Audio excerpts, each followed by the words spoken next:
안녕하십니까. 행복한 아침 이재용입니다. 안녕하세요. 장예인입니다. 오늘은 목요일이고요. 저희가 경제 얘기할 거고 우리 세상 사는 얘기할 건데 오늘은 추억 소환을 한번 해볼 테니까 기대해 주시기 바랍니다. 먼저 뉴스 몇 가지 같이 얘기 나누죠. 온 국민을 분노케 했던 정인양 학대 살인 사건, 그 양모 정 씨 심리분석 결과가 일부 공개됐어요. 대검찰청 심리분석관은 장 씨에 대해서 심리분석 결과에서 사이코패스 성향을 보였다는 평가를 내렸는데, 실제로 양모 장 씨는 정인이가 숨진 당일에도 큰딸을 평소처럼 어린이집에 보내고 구급차 대신에 택시를 부르는 퇴근한 모습을 보였죠. 양모 장 씨의 이런 성격 유형은 살인의 고의를 가리는 핵심 쟁점이 될 전망입니다. 다음 소식입니다. 코로나19 백신 접종 벌써 7일째죠. 그런데 이 백신 접종 이후에 이상 반응 신고 사례가 꾸준히 늘어나고 있습니다. 특히 요양병원에 입원해 있던 환자 2명이 아스트라제네카 백신을 맞은 후 사망에 이르렀다고 하는데요. 사망자는 50대 남성과 60대 남성으로 각각 심장질환과 당뇨 등의 복합 기저질환과 뇌혈관 질환 앓고 있었다고 합니다. 이 백신 접종으로 인해 사망에 이르게 됐는지 그 여부는 아직 확인되지 않았습니다. 고양이한테 생선 가게를 맡겼죠. LH 직원들의 신도시 투기 의혹과 관련해서 문재인 대통령이 빈틈없는 전수조사와 엄중한 대응을 지시했습니다. 사전 정보를 입수해서 땅을 산 사실이 드러날 경우에 그 파장도 만만치 않을 것 같은데 3기 신도시 진행에는 차질이 없을지 잠시 후에 돈이 보이는 경제에서 자세히 들여다봅니다. 네, 이어서 오늘 날씨 소식 전해드리겠습니다. 오늘 전국의 하늘 표정 대체로 흐린 가운데 구름이 많이 지날 것으로 보입니다. 또 내륙 곳곳에는 짙은 안개도 끼겠고요. 남부지방과 제주에는 비 예보도 나와 있습니다. 자세한 비의 양 살펴보시면 제주도는 20에서 최고 80mm 이상의 강한 비가 내리겠습니다. 남해안을 중심으로 10에서 최고 40mm, 또 그 밖에 내륙 지역에도 5에서 20mm의 비가 내릴 것으로 보입니다. 이 비는 오늘 오전 호남과 제주를 시작으로 오후에는 그 밖의 지역으로 점차 확대될 것으로 보이니까요. 오늘 아침 외출하실 때 우산 하나 꼭 챙겨 나가시기 바랍니다. 이어서 오늘 자세한 기온 보시면요. 오늘 아침 최저 기온 영하 2도에서 9도, 한낮 최고 기온은 9도에서 14도까지 오르겠습니다. 일교차가 크게 벌어지면서 면역력 떨어지기 쉬우니까요. 건강관리 잘 하셔야겠습니다. 3월 4일 목요일 행복한 아침 지금 시작합니다.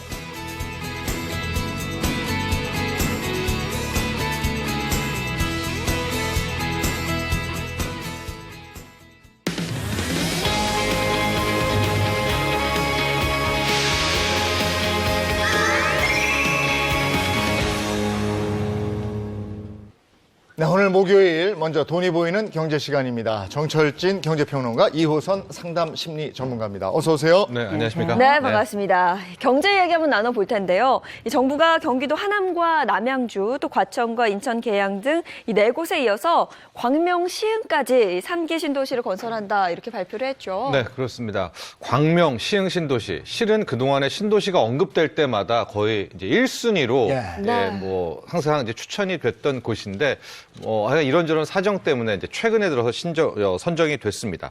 광명시에는 광명 옥길동이고요. 시흥시는 과림동 일대인데 서울 여의도의 면적이 한 4배가 넘을 정도로 사이즈가 굉장히 큽니다.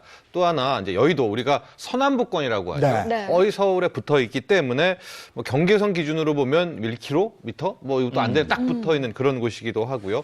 이번에 들어가는 규모가 7만 가구가 돼서 네. 앞서 나왔던 신도시보다도 훨씬 더 많은 이제 규모다라고 볼 수 있고, 이로써 3기 신도시 전체 공급 물량은 네. 24만 가구가 넘게 되는, 네. 그렇게 해서 거의 이제 신도시의 마지막을 이 광명 시흥지구가 이제 뭐 종지부를 찍었다 이렇게 볼 수 있죠. 이 발표 이후에 광명, 시흥 이쪽이 관심이 높아요. 네. 이렇게 개발이 된다 그러면 친구들한테 전화가 옵니다. 이번에 전화 2통 받았는데요. 시흥 쪽에 있는 친구들은 야 이제 개발된다 하고 너무 신나서 자랑하려고 전화가 오고요. 네. 광명 쪽은 야, 우리 그전에 조금 개발 벌써 됐고 아직 다 들어가지도 않았는데 또 개발되면 혹시 집값 떨어지는 거 아닌가. 이런 관련된 양쪽의 전화를 받으니까 저로서는 잘된 친구는 좋은데 걱정스러운 친구는 또 상담에 들어가야죠. 네. 그 광명시흥 집값이 실제로 급등하고 있다고 하는데요. 표를 보면서 좀 설명을 드리겠습니다.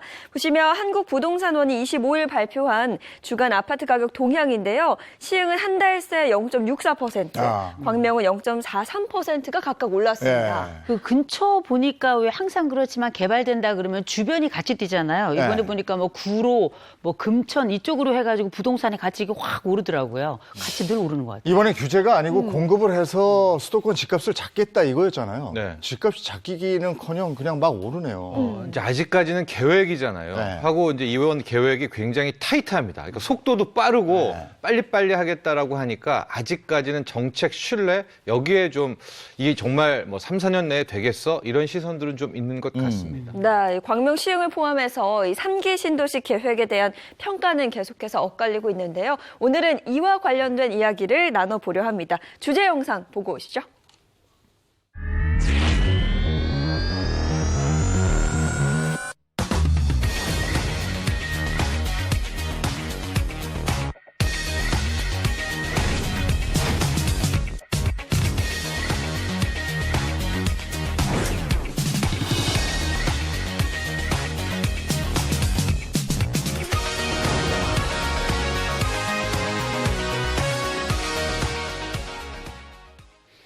삼기 신도시가 발표가 되면서 이곳이 기회의 땅이 될 거다 이런 쪽도 있고 또 한쪽은 교통지옥이 될 것이다 이렇게 엇갈리고 있는데 이 상황에서 참을 확 꼈는 사건이 일어났습니다. LH 직원들이 여기다 땅 투기를 했어요.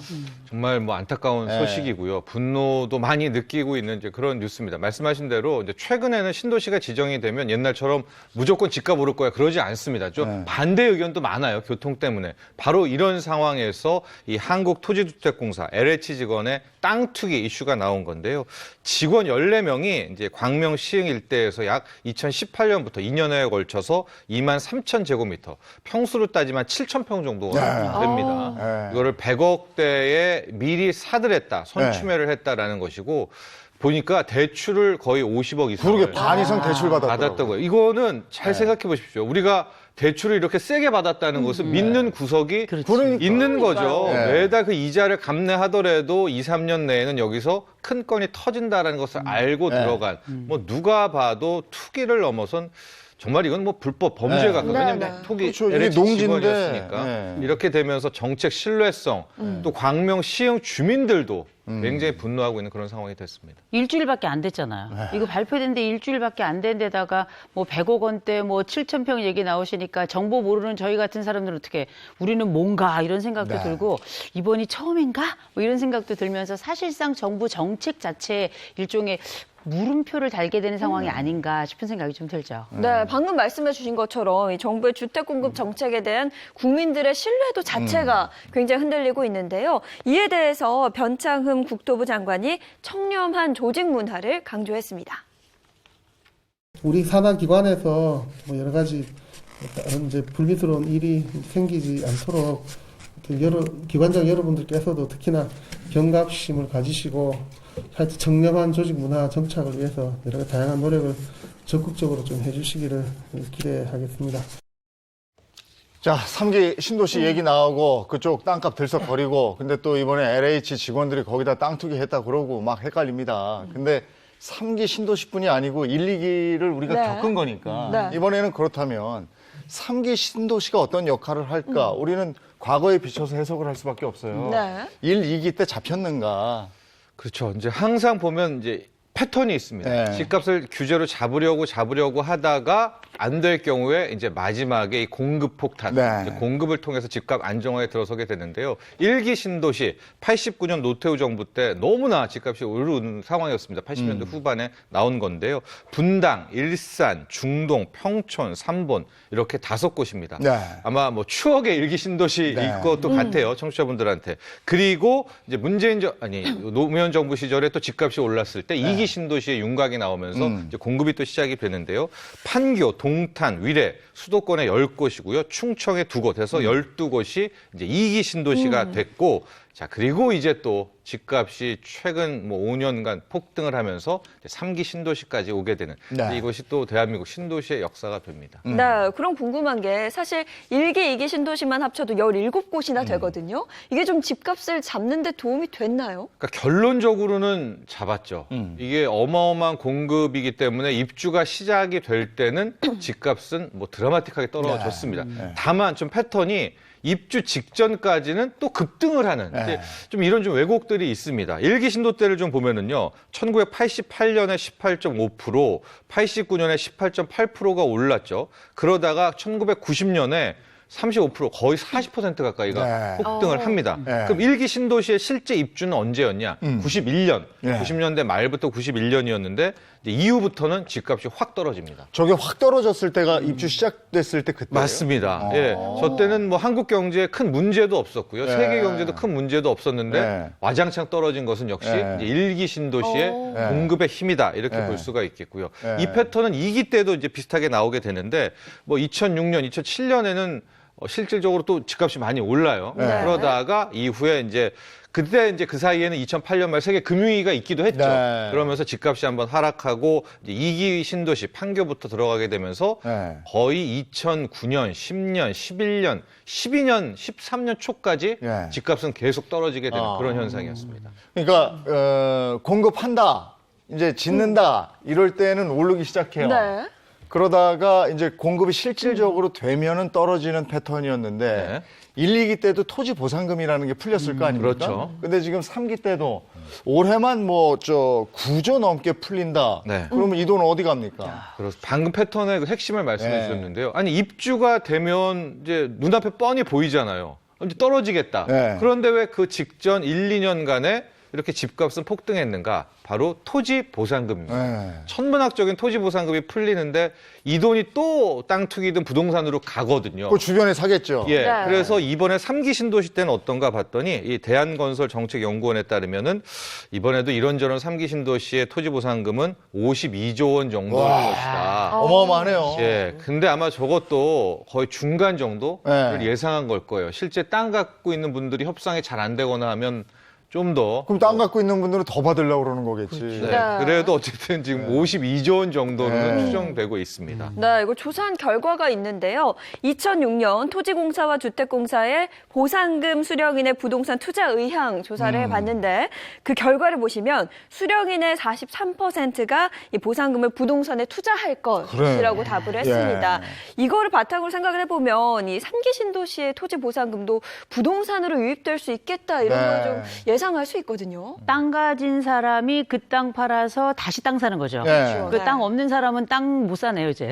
네. 쳐다보고. 아니 근데 예전에도 일산에 개발되면서요. 여기서 농사 짓던 분들이 거기서 보상금 받아서 맞아요. 농사를 또 져야 되니까 네. 파주 정도로 가서 땅을 사셨는데 거기가 또 그 파주가 또 됐다고. 네. 세종시도 이게 똑같았어요. 네. 계속 그렇게 돼요. 네, 그렇습니다. 그뿐만이 아니라 이제 토지 보상금 관련해서는 뭐 그런 경제학적인 뿐만이 아니라 네. 사회학적으로도 문제가 많았어요. 말하면 뭐 영종도에 뭐 토지 보상금 네. 받을 때 막 도박단이 들어가서 받은 가족들이 피폐해지고 뭐 이런 상황들이 있어서 이제 그동안에 이 토지 보상금을 어떻게 좀 긍정적으로 소화할 수 있을까 해서 많은 연구가 있어서요. 이제 최근에는 현금 주는 대신에 이제 대토 보상, 다시 네. 인근에 이제 개발된 토지로 이제 보상을 하게 되는 이렇게 될 경우에는 뭐 양도세율 같은 경우에를 거의 40% 가까이 혜택을 준다. 그 채권으로 일단 줘서 이자를 받는 다음에 일정 부분마다 현금화를 하는 여러 가지의 제안들을 하고는 있는데 과연 이번에 3기 신도시에 풀릴 토지 보상금은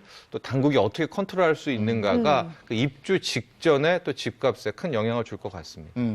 그러니까 신도시가 어떻게 보면 수도권 집값을 좀 안정화시키고 그 낮춰주고 뭐 이런 역할을 해야 되는데 지금 당장은 아닌 거네요. 돈이 풀리고 막 이러니까. 네, 그렇죠. 하고 큰 틀에서 보면은 또 집값을 잡았지만 네. 이 중장기적인 시각에서는 서울 집값은 그대로 있거나 좀 네. 오른 상황에서 신도시 집값이 떨어져야 이게 맞잖아요. 네. 근데 다시 또 시간이 지나면 신도시 집값도 다시 따라 올라가게 되는 이제 그런 현상을 보였다라고 볼 네. 수가 있는데요. 일기 같은 경우에는 이제 분당과 일산 좀 차이가 있지만 분당 같은 경우에는 오히려 더 올라가게 되는 네. 서울도 올랐지만 네. 이 신도시 가격도 오르고요. 뭐 2기에서는 판교 같은 경우에도 보면 계속해서 올라가고 있는. 그러니까 한 일시적으로 3, 4년간은 좀 떨어졌지만 또 다시 보면 이후에는 서울은 서울대로 오르고 맞아요. 신도시 지역은 또 신도시 지역대로 같이 오르는 이런 현상들이 나오고 있어서 이제 공급이 만사형통이다라는 쪽도 네. 있지만 이걸 반대하는 쪽은 봐라. 공급 아무리 해봐도 서울과 뭐 수도권 대한민국 집값 잡혔냐? 또 이런 부정적인 시각이 나오는 게 네. 이런 현상 때문이기도 한 것이죠. 근데 진짜 그런 것 같아요. 서울 집값이 어느 정도 올라요. 네. 그러면 이제 그 주춤해요. 그러면 또 이렇게 그 주변으로 또 집값이 올라요. 신도시가 쌌죠. 그러면 그러다 올라가죠. 서울하고 주변하고 차이가 얼마 안 나요. 그러니까. 그리고 이분들이 이거 팔아서 또 서울로 와. 예? 서울이 그래서 올라요. 서울이 또 이렇게 올라가면은 네. 요게 또 이게 되풀이되더라고요. 그러니까요. 네. 아 참. 근데 그래도 서울에 있는 인구가 신도시로 빠져나갔다는 건 이건 좀 긍정적인 거 아니에요? 근데 이제 그것도 빠져나갔다만 중요한 것이 아니라 왜 빠져나갔느냐가 네. 중요하잖아요. 뭐 이기 신도시가 가령 이기 신도시를 예를 들어 봤을 때 너무나 좋아서 나갔을 수도 있지만 네. 서울 집값이 너무 올라서 빠져나갈 수도 있는 네. 것 아니겠습니까? 그렇죠. 네. 그래서 실질적으로 이런 신도시가 힘을 발휘하려면 우리가 거주 편의성이라는 측면도 함께 봐야 된다. 그래서 네. 신도시 부분에 있어서의 교통이라든가 신도시 스스로 이 경제가 돌아갈 수 있는 뭐 자족력, 자급 자족력들을 함께 봐야 되고 뭐 학군, 병원 이런 것도 봐야 될 것 같은데 네. 현재로서는 지금 좀 너무 서울이 올랐기 때문에 대체제로 네. 찾게 되는 이제 그런 형태의 목적이 좀 가장 큰 것 같아서 앞으로 나올 이제 신도시 분들의 이런저런 점들을 많이 보완해야 될 것 같습니다. 그리고 신도시 나올 때마다 서울하고의 연계성이 집값을 좌지우지해요. 네. 그러니까 그쪽에서는 잠자고 실제 생활, 그러니까 출퇴근은 이쪽으로 하고 네. 생활 자체도 여기서 하고 저녁에 들어가서 잠자고 또 다시 나와서 서울에서 생활하고 이러잖아요.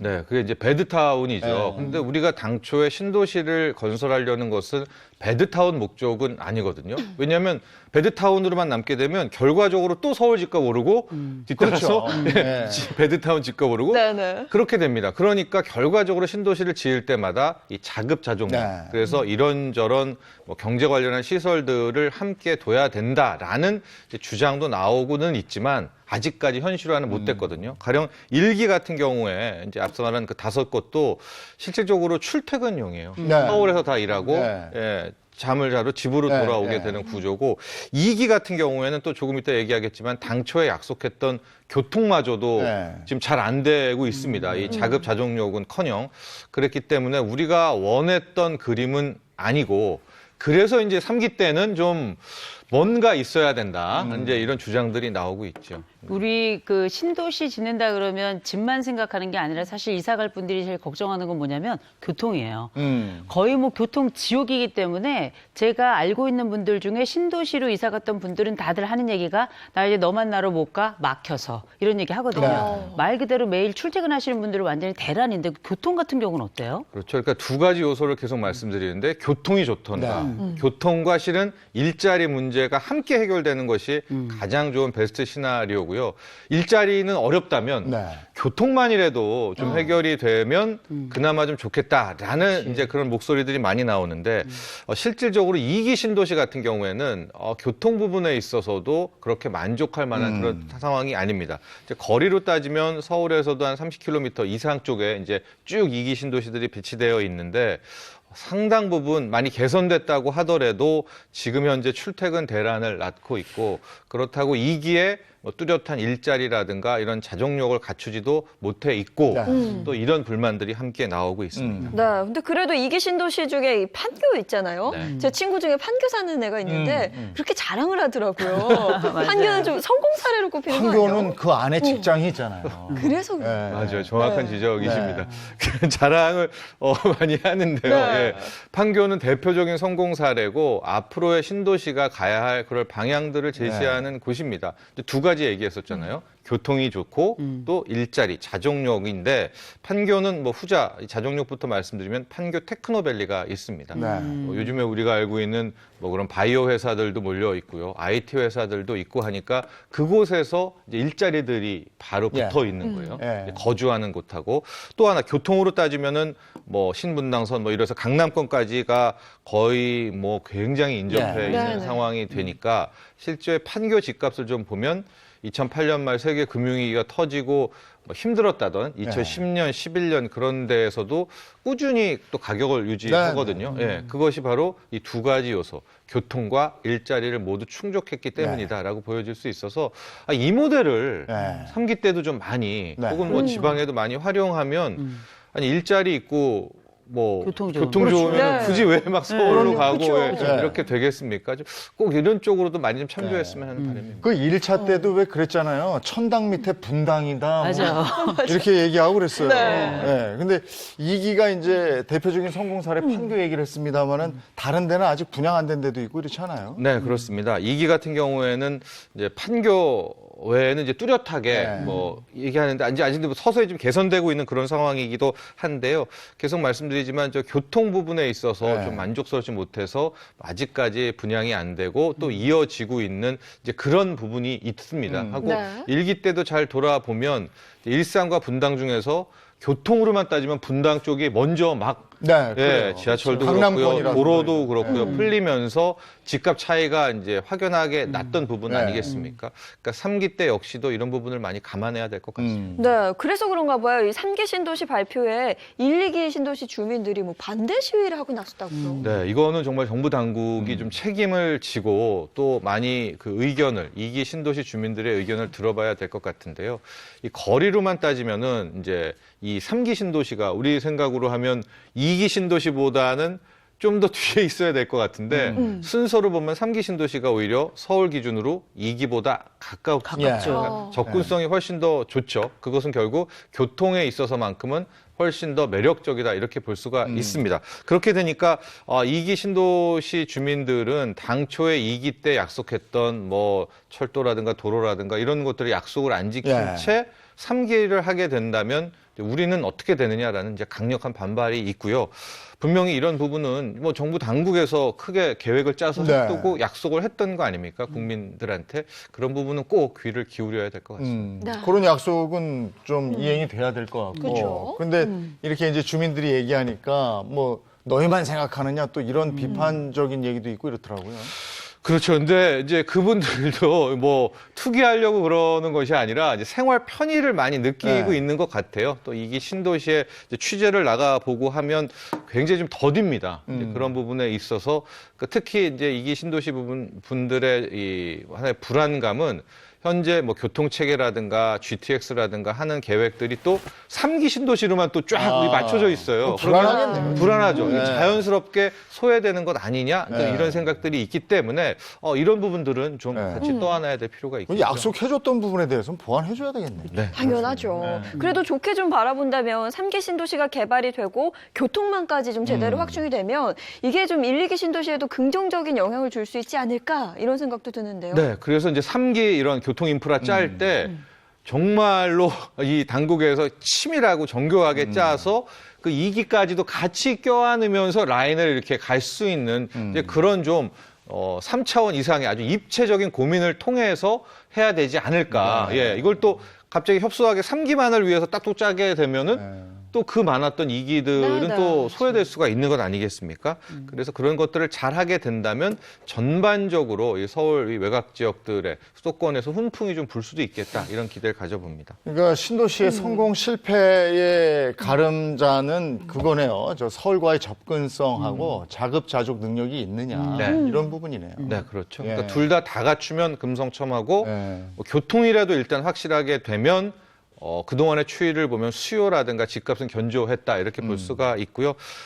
1, 2기 중에서 근데 이걸 다 갖춘 곳이 뭐 거의 손꼽습니다. 네. 네, 찾기가 어렵고 또 제가 지명을 할 수는 없지만 그런 곳들은 집값이 뭐, 맞아요. 예, 너무 뭐 다른 신도시에 비해서 뭐 우뚝 쓰죠, 혼자. 네. 네, 그런 것들이 있었다는 것을 다시 한번 확인할 네. 수가 있죠. 네, 그러면 이 3기 신도시는 교통망이라든지 아니면 자급자족할 수 있는 환경이 되는 건가요? 네, 그래서 하도 이제 이런 얘기를 많이 하다 보니까 지금 뭐 5곳, 뭐 크게는 6곳이라고 광명시까지 볼 수가 있을 것도 같은데 교통 또 자급자족 일자리 문제를 먼저 앞선에 좀 내세우는 이제 그런 모습들을 보이고 있는데요.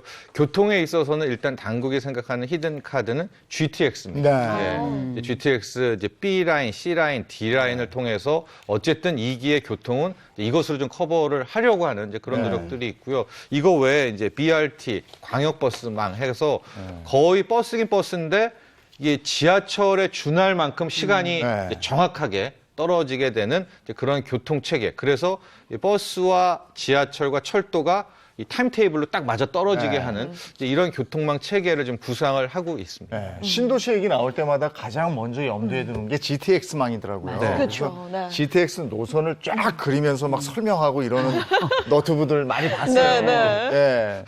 그렇습니다. 지금 이제 GTX가 있고 거기에 지하철이 갖다 네. 붙이는 이제 그런 구상들입니다. 이제 1호선, 2호선 또 신안산선을 뺀다. GTX-B 또 제2경인선 그리고 뭐 GTX B 라인에서 하여간 이제 어쨌든 계획은 지금 촘촘하게 나오고는 있고요. 네. 이제 이것이 이 사업 타당성과 얼마나 빨리 이제 삽을 뜨고 현실화를 하느냐가 관건으로 남아 있겠죠. 근데 이렇게 하다 보니까 GTX 다 서야 되겠더라고. 앉을 수가 없어요. 이거 조절하는 그러네요. 거죠. 이거 다 충족시키려면. 네. 근데 주민들 반대 나온다 이건 무슨 얘기예요? 왜냐하면 이제 철도하고 공사하면 힘들죠. 예, 그러니까 결과적으로 그건 또 뭐냐. 해당 땅과 지역에 있어서의 가치를, 그러니까 이걸 이제 인수를 해서 공사를 해야 네. 되잖아요. 땅값이 또 치솟고, 그럼 토지보상금이 또 풀리고, 아, 이러면은 또 힘들고, 그 협상하는 과정도 더뎌지고, 이렇게 되면 사업이 또 늦어지면 지금에야 빨리 GTX 막 깔릴 것 같은데 점점 늦어질수록 이 신뢰도 떨어지면서 집값 안정화에도 악영향을 미칠 수가 네. 있는 또 그런 측면도 분명히 네. 있을 것 같습니다. 거기에다가 이번에 그 LH 그 직원들 이런 사고 있어요. 사건이 있으니까 사실 우리가 이런 것들은 그 선로가 서기 전에 믿음의 선로가 먼저 생겨나야 그럼. 되는데 이 부분에 대한 타격이 되게 클 것 같아요. 네. 이게 이제 이런 일이 생기면 못 믿는 거거든요. 못 믿죠. 그럼 못 믿으면 이게 참 서로 간에 복잡해지거든요. 그리고 또 이제 가장 중요한 건 이런 신도시가 지금 집값을 진짜 안정화시킬 수 있느냐 이런 부분인데 아직까지는 확실한 건 아니잖아요. 그러니까 현실화, 이 실현 가능성에 먼저 좀 신뢰를 줘야 될 것 같습니다. 이 3기 신도시는 지금 사업 속도를 굉장히 높이고 있어요. 그래서 2023년에는 입주까지 네. 일부는요 시작을 하려고 하니까 내후년인데. 내후년이 얼마나 빠릅니까? 네. 네, 하고 올해 일단 여름에는 3기 신도시 관련해서 사전 분양도 받게 한다고 하고요. 왜냐면 미리 분양을 받으면 좀 불안감이 떨어지겠죠. 네. 실수요자들한테는.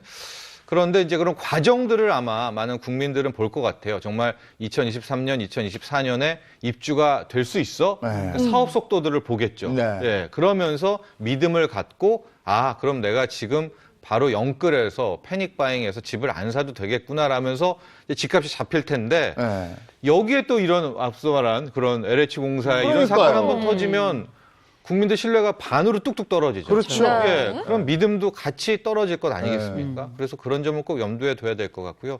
근데 두 번째는 앞서 말한 신도시의 패턴들을 꼭 봐야 돼요. 입주할 때 떨어지지만 그 앞서 풀린 토지보상금이 한 번 또 요동을 네.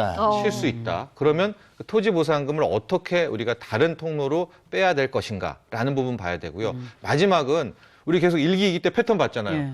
잡았지만 한 3, 4년간 잡았지만 또 다시 오르고 또 패닉 바이잉 네. 나오고 네. 했기 때문에 결국 그것을 꾸준히 항상성을 유지하려면 네. 교통 플러스 일자리, 이 네. 자족력, 뭔가 하나는 큰 사업성 있는 시설들이 있어야 돼서 그 주위로 타운이 형성되는 그런 구조에 대한 고민도 함께 해야 될 것 같습니다. 네, 근데 이에 대해서 긍정적으로 보는 시각도 있죠. 네, 그렇습니다. 왜냐하면 이제 이번 3기 같은 경우에는 교통 부분만큼은 미리 먹고 들어가는 거 네. 아니냐. 왜냐하면 네. 거리로 앞서 말한 것처럼 2기보다도 더 앞에 붙어 있습니다. 고양, 창릉, 부천, 대장, 또 지금 문제가 되고 있는 광명, 시흥은 그냥 서울이죠. 예, 네. 그렇기 때문에 어느 정도 접근성이 좋기 때문에 여기에서 조금만 더 보탠다면 서울에 이제 몰리고 있는 수요도 빼고 집값 안정화에 도움을 줄 수 있다라는 이제 긍정적인 시각도 함께 존재합니다. 그러니까 이게 그 GTX 노선에 따라서 인근에 있는 그 신도시 주변에 있는 지역들도 굉장히 총에 관심이더라고요. 그렇죠. 이게 지나가고 안 지나가고에 따라서 그럼요. 올라가고 내려가고 막 이러니까. 다 필요 없고 우리 동네 GTX 지나가나 그거거든요. 그게 네. 확인만 되면 집값이 거기에 따라서 완전히 춤을 추게 되는 네. 거니까 초미의 관심사죠. GTX가 사실 일자리, 서울과의 접근성을 위해서 그리고 이것이 수도권 집값을 안정화시키는데 기여하겠다.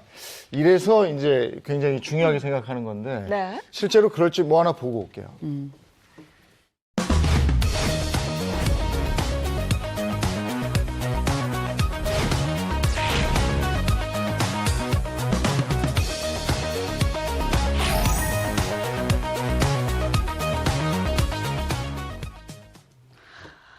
네, 집값 올리고 있었습니다. 네. 네, 그렇습니다. GTX 노선에 이어서 이제 역으로 지금 네. 간 것 같고요. 역 하나만 인근에 생긴다라는 소문이면은 정말 실질적으로 실거래가에서 네. 1, 2억이 마법처럼 오르는 그런 현상들이 나왔습니다. 네. 최근에 이제 GTX C 관련한 이제 A, B도 다 했고요. 네. 이제 C 관련한 이슈들이 많이 나오고 있는데요. 이제 경기도 양주 이쪽 끝에 역이죠. 종착역, 네. 덕정역 이런 곳들을 지금 보면 지금 순간적으로 어디 쓴다라고 하면 이 인근의 아파트가 거의 바로 최고가를 네. 찍게 되는 덕정역 근처의 아파트도 1억 원대, 2억 원 초반대에서 3억 이상을 네. 훌쩍 되게 되는 이제 그런 현상들, 기현상이죠. 이런 것들이 나오고 있습니다. 설에 올라요, 그러니까. 네. 이게 여기 지나간다더라 하면 예? 확 오르죠. 이게 무슨 주식도 아니고 소문에 샀다가 뭐에 팔려고 이렇게 네, 돼요. 당혹스럽고 네. 좀 이런 현상이 걱정되기도 합니다. 왜냐하면 정말 마치 주식 테마주처럼 네. 부동산이 그러니까요. 네. 이렇게 빨리 반응할 수 있나 좀 한편으로는 걱정도 네. 되는데 최근에 한 사례는 이제 GTX C 관련해서 이슈인데요. 경기도 안산시 이제 상록수역이라고 있는데 거기를 정차할 수 있다. 그러니까 아직 이제 큰 틀에서 이제 봐야 되는데 네. 있다라는 이제 얘기가 오면서 해당 지역의 아파트가 2억 원대였었는데 실거래가로 4억 1천만 원에 네. 거래가 되는. 그러니까 지금은 마치 진짜 주식처럼 소문에 역 하나 생긴다면 이게 이렇게 되는. 근데 또 한편으로 조심하셔야 됩니다. 네. 네. 그러니까 이 소문 듣기 전에 집 판 사람은 어떡할 거냐고. 이게 팔았는데 내일 이 소문이 GTX, 났어요. 그쵸? 억울해서 그러면 내일 모레 2억이 올랐어. 나는 2억 떨어지는 값에 네. 산 거예요. 그럼 억울해한단 말이에요. 억울하죠. 이거 어떡할 거냐고요. 그래서 최근에는요, 각 지자체들이 이 GTX 유치에 정말 사활을 걸고 있더라고요. 지자체 입장에서는 어쨌든 자신들의 지자체의 집값이 올라가는 게 여러모로 유리할 수도 있죠. 지방세도 있고 했기 때문에 그래서 정말 사활을 걸었고 GTX 쪽에 또 사활을 걸었습니다. 즉 GTX 라인이 있잖아요. 라인은 큰 윤곽이 나왔으니까 그 역을 꼭 정차해달라. 네. 구리시 같은 경우에는 GTX B에 갈매역 정차를 건의를 하고 있고요. 안양시는 GTX C에 인도건역이라든가 의왕시도 C에 우리도 한번 이제 서야 된다라고 하고 있고 또 아예 C를 저쪽 평택 위까지 또 동두천 위까지 네. 또 연장 네. 연천까지도 연장해야 된다. 또 이렇게 또 지자체는 주장을 하고 있고 지자체 입장에서는 약간 GTX에 거의 이제 사활을 건 그런 그쵸. 모습들이 나오고. 이게 다 선출직이니까. 네. 이거 뭐 100% 이거 선거 공약이에요. 네. 뭐 빠질 것도 없이. 예, 그렇죠. 예. 근데 이러다 이제 완행열차 됩니다. 잘되죠. 예전에 비둘기호라고 있었어요. 오, 네. 역마다 다 씁니다. 비둘기호. 용산에서 목포까지 갈 때 한 10시간, 12시간 걸렸는데 맞아요. 네. 그렇게 될까 봐 걱정인데 서울시도 가세를 했다고요? 그렇죠. 다른 지자체는 이해가 가는데 이렇게 집값이 이렇게 높은 서울시는 왜 할 텐데 뭐 서울시도 가만히 있지 않은 것 같아요. 그래서 서울시 같은 경우에는 이제 A 노선에서 광화문역에 이제 같이 좀 해달라 하고 또 B 노선은 이렇다니까. 동대문역 네. 찍어달라. 또 C에는 왕십리역을 좀 거쳐달라. 네. 서울시도 또 이런 요구를 함께 하고 있는 것 같습니다. 네, 서울시 관계자가 이런 얘기를 했다 그래요. GTX의 목적은 수도권 외곽에서 서울 도심까지 빠르게 진입할 수 있도록 하는 것이다. 이 서울 중심부에서 환승할 수 있는 것이 GTX의 목적에 부합한다라는 이야기를 했다고 하는데요. 이해됐으면 어떻게 생각하세요? 그렇죠. GTX는 교통이 빠르게 어쨌든 들어가게 되는 그런 효율을 추구하는 건데 말씀하신 대로 다 서게 된다면 그 효율이 떨어질 수가 있겠고요. 네. 두 번째 우리가 광고하고 있는 것이 사업 타당성입니다. 왜냐하면 이것이 이제 그걸 타고 가는 사람들 수도 계산하고 뭐 이렇게 해야 되는데 네. 지금 뭐 운임이 뭐 3,000원, 4,000원대라고 하는데 만에 하나 이걸 더 뭐 바꾸거나 할 때 되면 10,000원대도 될 수가 있는 거예요. 사업 네. 아이고. 그러면은 그거를 누가 타겠습니까? 네. 하루 왔다 갔다 하면 2만 원인데. 네. 그러면 아예 사업이 또 빠르게 진짜 못할 수도 있고. 네. 그래서 현재로서의 GTX 관련한 이슈들은 그런 좀 기대감도 좋지만 네. 더 많이 확인할 필요가 있겠다는 말씀입니다. 까딱 잘못하면 네. 왔다 갔다 10,000원, 20,000원인데 네. 매 정류장마다 서서 완행이야. 네. 이렇게 되면 진짜 난리 나는 거죠. 그럼 예. 정말 힘들어지는 거죠. 네. 아니, 그럼 가장 궁금한 게 GTX가 인구 분산 역할을 해줄 거라고 보세요? 네, 그 현재로서 계획대로만 간다면이지만은 이게 잘 돼야 된다라는 전제 조건도 네. 분명히 말씀드리고 싶습니다. 네. 자, 3기 신도시 또 GTX까지 얘기를 나눠봤습니다. 예, 고맙습니다. 고맙습니다. 자, 이번에는 세상 사람들아 모두 모여라 내 말 좀 들어보렴아 이 눈이 송이송이 내리는 난 그대와 처음 만났지 이 세상 사람들아 모두 모여라 내 말 좀 들어보렴아 길 모퉁이 이름 없는 찻집에서 우린 얘기를 했다네 꽃들은 불어있는 미소를 짓고 새들은 노래 부르네 영상 보면서 옛날 생각 좀 하셨죠? 어떻게 아이들은 학교 갔습니까? 맞아요. 아이들 학교 가야죠. 네. 지난해 워낙에 못 갔기 때문에 아이들 학교 가는 모습이 그렇게 예뻐 보일 수가 없었습니다. 7080 그 시절의 입학식 풍경 잠깐 봤는데 그때 그 얘기 좀 하려고 합니다. 최영일 시사평론가와 함께하겠습니다. 어서 오세요. 안녕하세요. 반갑습니다. 네. 아니, 요즘 제 주변에 네. 이제 아이 가진 엄마들 뭐 네. 혹은 언니들 SNS 보면요. 네. 이제 숨 좀 쉬겠다. 예. 뭐 이런 글들이 많이 올라오더라고요. 이제 브런치를 좀 드실 수 있게 됐죠. 그러니까요, 네. 왜냐하면 이제 특히 저학년 학생들 네. 온라인 수업이 별 효과가 없어요. 네. 지난해 다 경험했지만 엄마들이 다 공부를 대신 해주는 상황이었습니다. 네. 유치원, 초등학교 1, 2학년 매일 등교고요. 고3 입시를 위해서 매일 등교. 네. 나머지 학년들은 3분의 1 등교니까 네. 사흘에 한 번꼴로 학교를 가는데 일부 이제 코로나가 좀 발생한 집단 네. 감염이 나온 곳들은 한 50여 개교, 동두천을 비롯해서 이 등교가 미뤄지기도 했습니다. 예전에는 입학식 할 때 운동장에 쫙 서서 했었잖아요. 맞아요. 그러다 이제 강당이 있는 학교들은 강당에서 했는데 네. 올해는 보니까 반에서들 모여서 이렇게 네네, 하는 그냥 거예요. 교실에 모여서 네. 원격으로 예. 학급 단위로 입학식을 했고요. 네. 심지어는 교실에 못 들어가고 예. 부모님의 차량 안에서 그렇게 이게 방송 됐구나. 입학식이라고 할 수 예. 있겠죠. 운동장의 차량에 네. 드라이브인 시어터 비슷하게 그런 풍경도 있었습니다. 아니 이제 옛날에야 뭐 다들 엄마들이 다 들어가가지고 그 뒤에 줄줄이 다 같이 서가지고 그렇죠. 인파가 하나가 되었는데 이번 같은 경우 봤더니 애들은 교실 안에 들어가고 대신에 부모님들은 밖에서 서가지고 교문 그것도 밖에서 네, 네. 어떻게 보면 좀 안쓰럽기도 하더라고요. 그래요. 네. 사실 코로나 전만 해도요, 입학식 한번 한다 하면 가정의 행사거든요. 아유, 그럼. 그런 게 없어서 너무 아쉬워요. 네. 그러니까 옛날 학생 한 좋았던 명당 거. 그러니까. 온 가족이 몰려가니까. 아 그럼요. 할아버지, 할머니. 할아버지 그럼요, 할머니 다 그럼. 같이 할아버지, 할머니, 아버지, 이모, 어머니. 고모, 뭐. 맞아요. 이모고모 다 가고 밖에 있는 뭐 꽃 파는 집 난리 아유, 났어요. 그래요? 그리고 뭐 대목이죠. 나올 때 보면 다들 뭐 네. 없는 거 있는 거 더군다나 학원 전단지까지 들어가면 네. 제가 볼 때는 마을뿐만 아니라 지역에 있는 절반은 다 모이는 것 같았어요. 그리고 꼭 앞에 병아리 팔았다. 약병아리. 맞아요.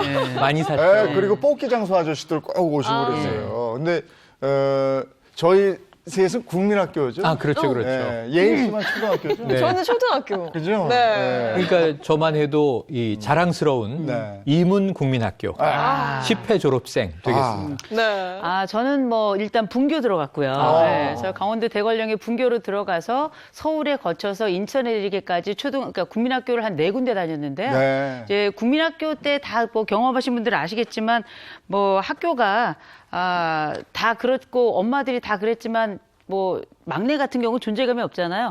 저희 엄마는 첫날 데려다주고 데려오질 않아가지고 길을 잃어버려가지고 제가 집에 아주 간신히 갔습니다. 네. 네. 아니 근데 저는 뭐 초등학교고 네. 남은세부 국민학교인데 네. 이게 바뀌게 된 그 스토리도 좀 계기가 궁금해요. 있어요. 네. 그러니까 지금 국민학교가 일제의 잔재다. 어. 당시에는 황국신민교육 이런 게 있었거든요. 그래서 이 민자가 일제 잔재라고 해서 국민학교를 이제 초등학교로 바꿨는데 중학교는 왜 그대로 놔뒀지? 영어로 하면 미들스쿨, 네. 고등학교는 하이스쿨. 그런데 이제 영어로 초등학교는 엘레먼터리 스쿨이거든요. 네. 그러니까 초급 학교, 초등학교로 바뀐 거고요.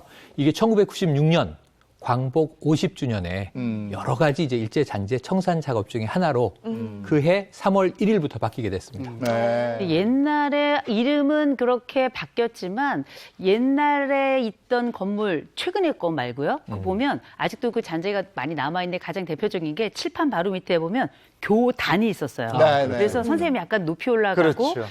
그 옛날 그 소학교 있고 일제시대에 있던 학교 때 선생들이 그렇게 긴 칼을 차고 들어갔잖아요. 맞아요. 그런 것처럼 선생님들이 높은 교단에 올라가서 그렇게 회초리를 들고 돌아다니셨어요. 네. 바닥에 쭉 끌면서 네. 아직도 그건 남아있는 것 같은데 네.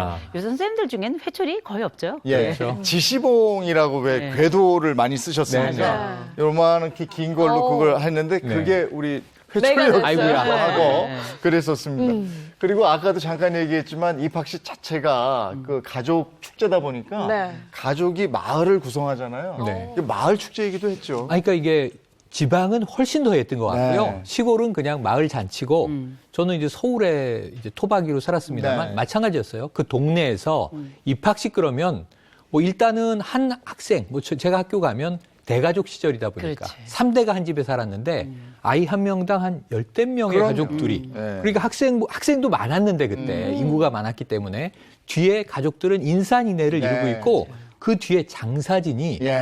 없는 게 없었던 없는 게 그렇죠. 없었지. 예, 정말 마을 놀라웠던 축제였어요. 기억입니다. 그렇죠. 저는 분교 그때 제가 삼안분교라는 데를 나왔는데 거기 삼안분교를 가려면 집에서 이제 20리를 가야 돼요. 아이고. 네. 근데 그 20리를 가려면 때 맞춰 가려면 저희가 새벽 6시에 나와야 되는데 입학식이니까 저만 나오는 게 아니죠. 온 동네 사람들 다 전날 물레방앗간에서 떡해가지고 온 동네 사람들이 진짜 다 잔치네. 출발해서 가는 네. 거예요. 이게 무슨 뭐 전국체전 같습니다.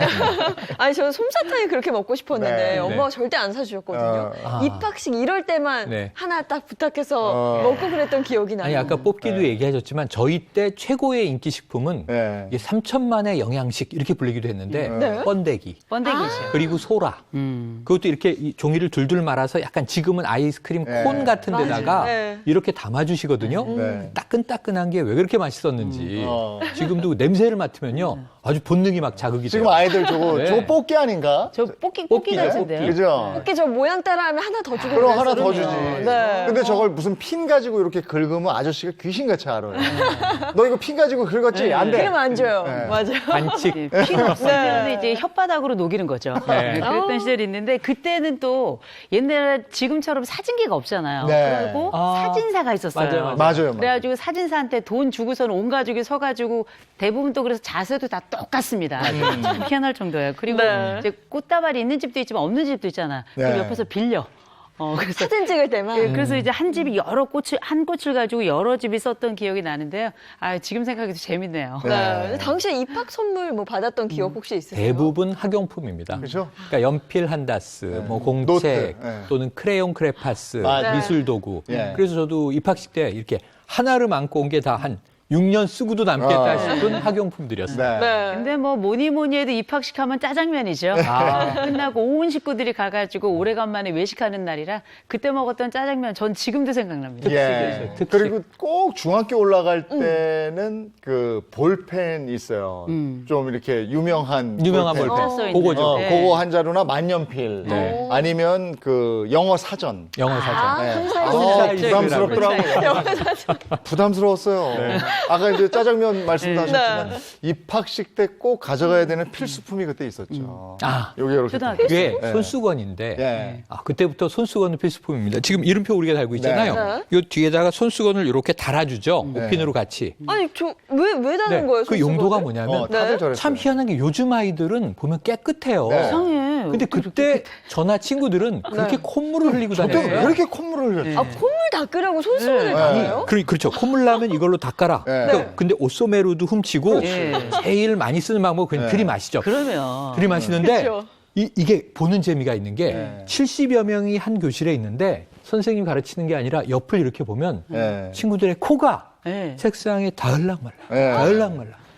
또 저게 닿을까 조마조마 보던 기억이 납니다. 이게 손수건이 또 이제 요새처럼 좋은 손수건이 아니라 네. 다 가재 손수건이었어요. 맞아요, 가재. 다 하얀색 가재 손수건 위에다가 이름표를 종이에 써가지고 이렇게 위에 네. 붙이고 그것도 이제 핀침이 좀 사는 집은 이렇게 딱 닿는 핀침이고요. 아니면은 그냥 핀이에요. 그러면 이게 또 찔려요. 아이고야. 그래서 저도 한번 찔려가지고 울고 막 그랬었는데 그때 생각해 보면 그 손수건을 썼느냐 진짜 안 썼거든요. 네. 저도 그냥 그때 콧물은 하얀색이 또 별로 없어요. 다 노랬어요. 맞아.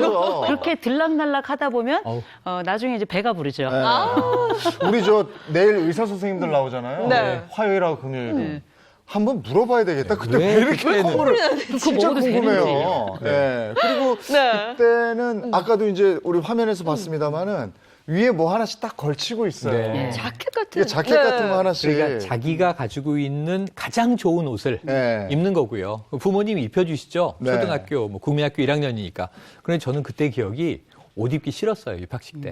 일단 그때는 아껴야 하는 시절이기 때문에 초등학교 들어갈 때 옷을 사주시는데 네.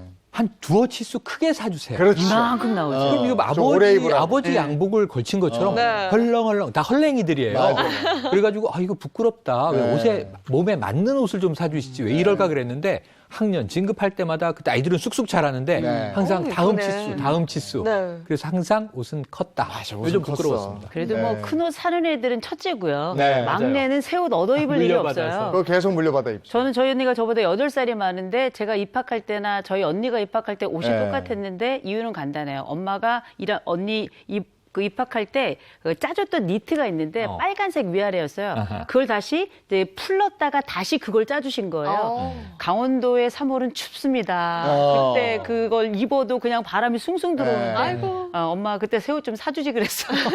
그리고 저맘때가 나일론 소재 옷이 많이 나올 때 아니에요? 그때 막 쏟아지던 네. 때죠. 그 산업화 초반 네. 우리나라가 섬유 산업이 막 부흥할 때여서 네. 말씀하신 대로 할머니들이 나일론을 너무 좋아하셨어요. 이렇게 신통한 옷감이 있느냐고 즐기고 잘 늘어나고 네. 나일론 옷들이 많았습니다. 옷도 옷이지만 그때 날은 추워 죽겠는데 교장 선생님 훈화는 왜 이렇게 길어요? 맞아.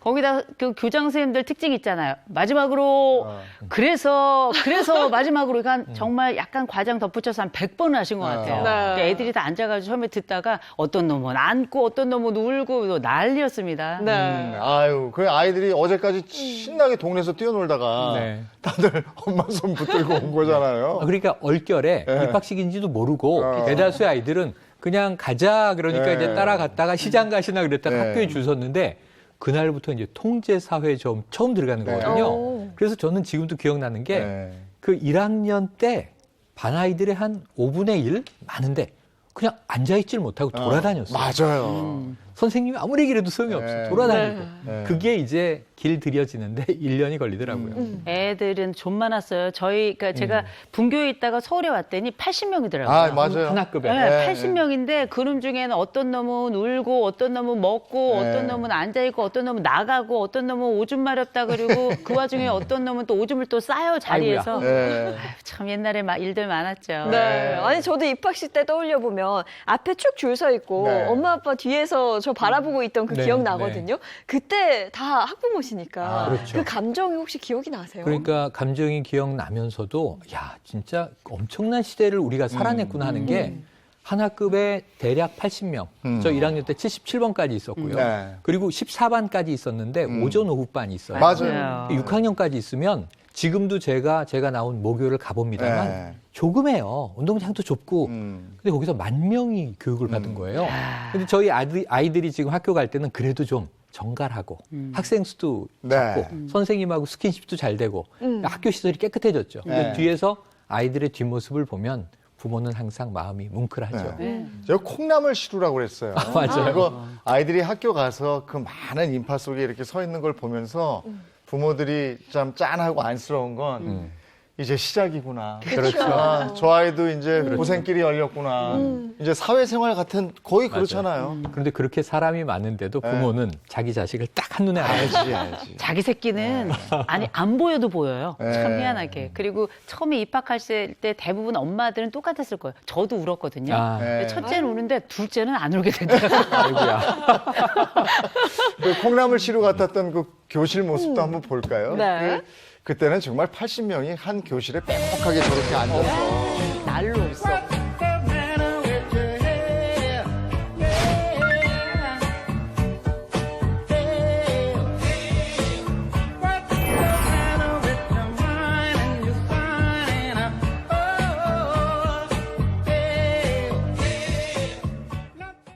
넘어왔구나. 아, 그러네. 약간 흑백이었다가 그죠? 80년대로 들어왔네요. 네, 네. 80년대로 넘어온 거예요. 그러니까 오전반, 오후반 수업이 나뉘어져 있으니까 그때 오후반 아이들은 미리 와서 운동장에서 놀고 있는 거죠. 네, 네. 그리고 오전반이 끝나고 이렇게 가면 얘네들이 다시 들어가야 돼요. 그래서 점심시간 무렵에 네. 오전반 나오고 오후반 들어갈 때 겹치는 시간에 운동장에서 놀고 있으면 네. 운동장의 흙바닥이 보이질 않았어요. 네. 아이들의 까만 머리로 꽉 차 있는 광장이었죠. 옛날에 또 이렇게 신발 주머니 그 실내화 신고 들어갔는데 맞아요. 애들끼리 오전반 오후반 실내화 바뀌어가지고요. 울고 싸우고 난리였던 생각 나는데 잃어버리고. 생각해 보면은 저도 오후반일 때 오전반 애들 수업하는 거 다 지켜보고 있었어요. 아침에 가가지고. 어.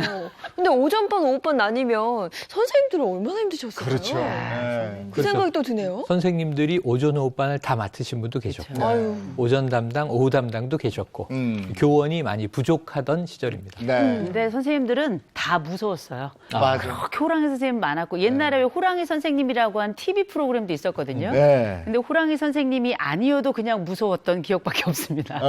그리고 선생님이 무섭다고 집에 가서 얘기하면 네. 부모님이 가셔서 엄마한테 혼나고 어. 그래서 이놈 말 안 들으면 때려주십시오. 야, 그 말이 왜 이렇게 무서워? 그런데 무서운 선생님도 계셨는데 갓 부임한 교대를 나와서 네. 이제 선생님을 처음 시작하는 젊은 분들은 뭐 형아나 누나처럼 좋아했어요. 네. 그래서 저는 막 좋아하는 선생님들이 있었는데 선생님들은 그 아이들이 통제가 안 되고 짓궂으니까 네. 처음 교사 생활이 또 얼마나 힘들었겠습니까? 네. 저는 우는 모습을 너무 많이 봐서 네. 아이고 우리 선생님 또 우시네. 그래서 결국은 정근 가버리시더라고요. 아, 아이고. 선생님께서. 그러니까 네. 진짜 분위기가 많이 달랐네요. 그래서 요즘은 남겨진 배신감. 그렇죠. 선생님 막 체벌하고 이러면 엄마들이 난리가 나거든요. 그때는 이놈 사람 만들어 주십시오. 이놈 때려 주십시오. 이랬죠. 맞아요. 맞는 게 네. 일이죠. 맞는 게 그때는 일이었고. 뭐 체벌, 단체 기합 이런 것들이 네. 많이 용인되던 시절입니다. 맞아. 그리고 그 예전에는 교실 바닥이 다 마룻바닥이죠. 근데 네. 마룻바닥이 요즘 아파트에 깔려 있는 그런 고급 마룻바닥이 아니에요. 아니죠. 그러니까 그런 나무 마룻바닥을 초를 가져오라고 그래서 맞아요. 양초. 또 그 초 왁스, 가지고 이렇게 해서 계속 왁스와 매끌매끌하게 걸레를 가방에 늘 넣고 다녀야 했고 네. 일주일에 한 번은 자 모두 이제 바닥으로 내려온다. 네. 그럼 아이들이 줄을 오하이어를 맞춰서 닦기 시작. 그럼 팍팍. 그럼 근데 저희 국민학교 옆이 연탄 공장이었어요. 네. 일주일에 한 번씩 닦는데 까매지는 거예요. 네. 근데 이게 닦아도 그걸 왜 닦아야 되냐면 그 실내화를 신는 학교도 있지만 실내화가 없는 학교도 되게 많아요. 그러면 가시가 박혀요. 발에. 맞아요. 가시가 박혀가지고 저희가 항상 가지고 다녔던 것 중에 뭐가 있냐면 반지꼬리가 있었어요. 그래가지고 뭐 하냐면 애들끼리 서로 그 가시 발에 있는 그 가시 빼주는 빼주기. 거. 이게 있을 수나 있는 일입니까 요새 세상에? 많이 찔렸어요. 네. 네. 또 선생님 중에 제가 이제 정말 기억에 남는 선생님이 제가 서울로 딱 전학을 왔는데 적응을 잘 못했어요. 그래서 그렇게 오줌을 쌌어. 하루도 빠짐없이 오줌을 쌌는데 그 처음에는 이제 선생님이 정말 걸레를 갖다 닦아주셨는데요. 나중에 조금 힘드셨나 봐요. 마퍼로 닦으시더라고요. 기억에 남는 선생님들 계시죠? 그렇죠. 네, 네. 저는 이름도 기억나는 제가 6학년 졸업할 때 네. 교장 선생님인데 네. 최관순 선생님이십니다. 네. 그러니까 이름이 이제 유관순 열사와 네. 같아서 아. 성은 저와 같고 근데 이제 할아버지 선생님이에요. 남자 선생님. 너무너무 자유롭고 정말 정원 가꾸시고 꽃밭 가꾸시고 밤마다 돌아다니시다가 이분은 훈화가 길지 않았어요. 아이들의 마음을 정말 잘 읽고 그래서 이렇게 훌륭한 교장 선생님이 있나? 마치 죽은 시인의 사회에 네. 히팅 선생님 같은 분이 초등학교 졸업반 때 교장을 맡으셨다. 그러셨구나. 굉장히 네. 행복한 기억이 네. 있습니다. 아니 근데 요즘 학교 떠올려 보면 굉장히 달라진 부분이요. 저 때만 해도 그 분필로 뭐 지우개 털이 네. 털어오고 이런 그렇지. 칠판 네. 썼거든요. 요즘은 다 전자칠판이에요. 완전 다 전자실. 맞아요. 전자칠판이 그냥 어떻게 보면 그냥 태블릿 PC라고 생각을 하시면 될 것 같은데 네. 뭐 인터넷 활용도 가능하고요. 이거네. 네, 터치펜으로 필기하고 화면 터치하고 네. 이렇게 좋아졌다고 합니다. 영상 교육도 하고. 진짜 네. 좋았다.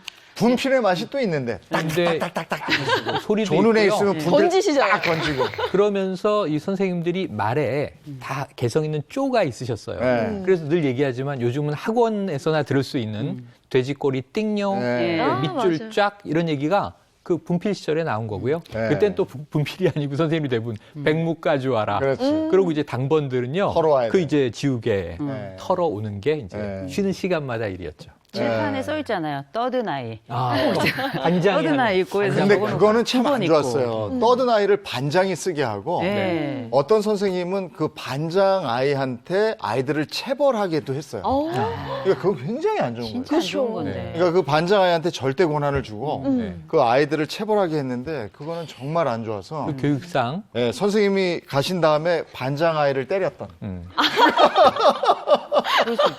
그게 저희 시절의 기억이 우리들의 일그러진 영웅이라는 맞아요. 소설에 그대로 나와서 네, 교사, 선생님의 절대 권력을 네. 반장에게 이양하고 네. 네가 대신 아이들을 감시하고 통제해. 네. 이게 엄석대로 이렇게 그렇죠. 그려지는 장면들이죠. 네. 네. 네. 근데 분필 칠판은 또 안 좋았던 게 앞에 80명이 앉았다고 그랬잖아요. 네. 앞에 덩치 큰 애가 앉아 있으면 또 안 보여요. 네. 오랜만에 공부 좀 하려고 그랬는데 안 보여서 딴짓하잖아. 그렇죠. 아니 거기다가 옛날에는 번호가 이렇게 이름 숫자로 해서 시작이 됐어요. 이름 나라. 순서대로 해가지고 전 이시잖아요. 네. 그리고 서울에 이제 전학을 갔을 때 제가 78번이었어요.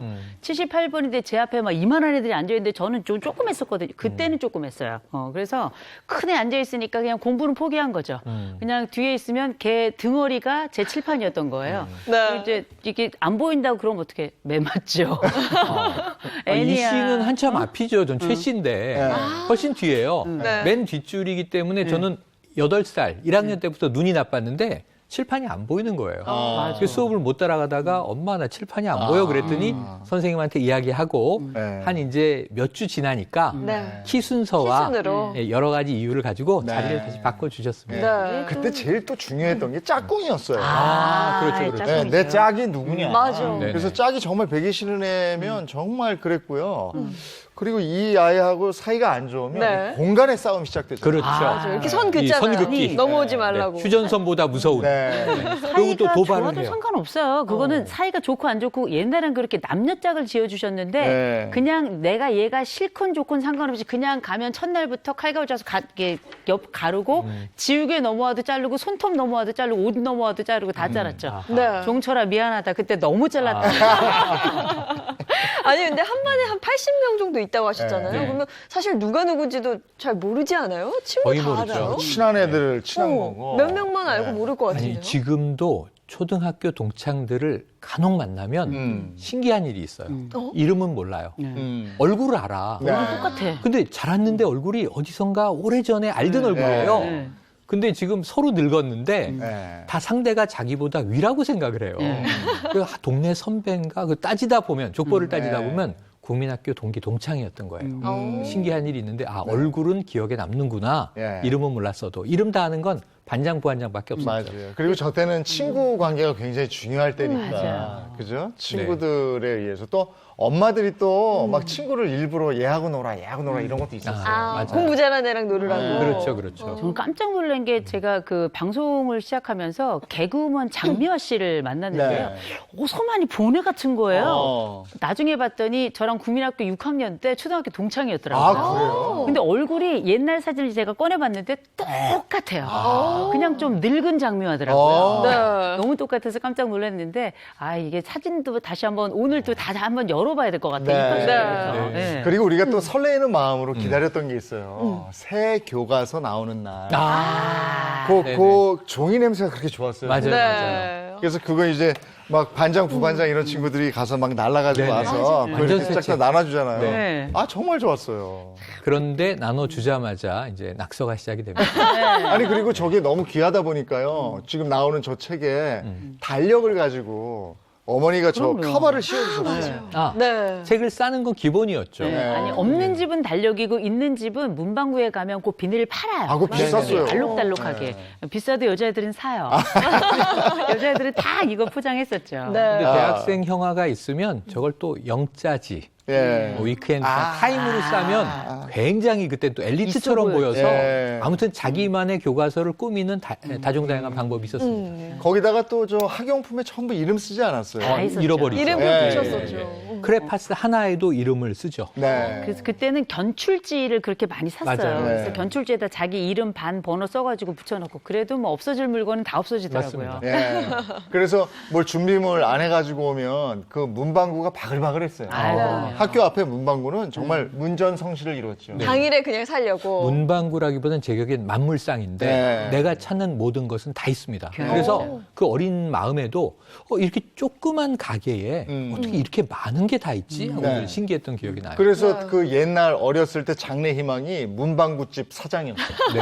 아니 거기 다 있으니까. 제 친구 중에는 네. 제가 자라났던 그 동네 문방구를 산 친구가 있어요. 오. 그래서 우리가 야, 넌 꿈을 이루었구나 하고 축하해 줬는데 요즘은 또 문방구의 기능이 많이 달라졌다고 하네요. 왜냐면 그리- 온라인으로 많이 사는 그리고 그때 그 교과서 내용도 이제 바뀌었죠. 우리 때 산수였는데 네, 수학이죠. 지금은 지금. 수학이죠. 네네. 저는 네. 수학일 때 아. 배웠고. 저희 때는 네. 국민학교에는 산수, 산수죠. 중학교 산수. 가면 수학. 네. 국어, 산수, 사회, 자연, 음악, 미술, 실과, 도덕 이렇게 네. 있었거든요. 맞아, 실과. 실과 있었어요. 실과. 아, 실과 있었다. 네, 실과에서 근데 뭘 배웠는지는 기억이 안 나요.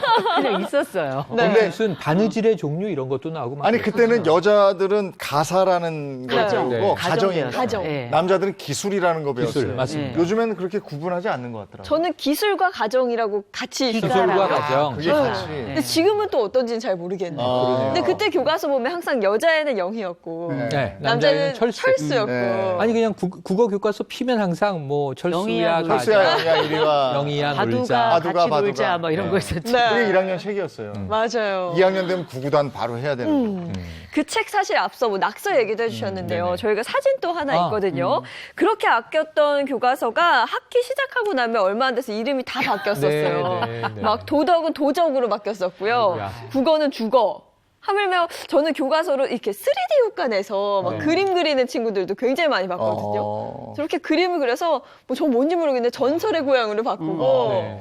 다 저 때문에 추억이 있는 것 우리 같아요. 교과서에 저렇게 해놨다가는 몇 대 맞지. 저 때는 혼났죠. 네. 저 때는 교과서를 책상에 꺼내놓고 수업 시간마다 선생님들이 돌아다니시니까 네.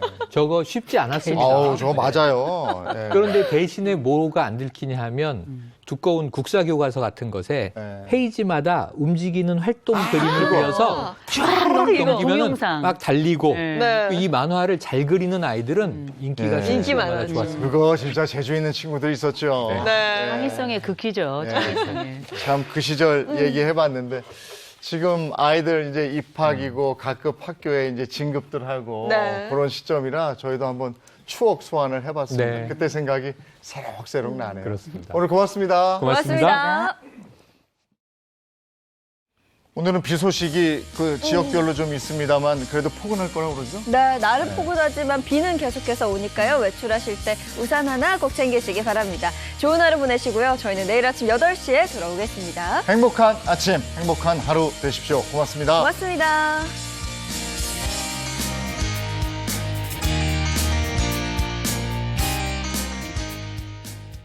채널 A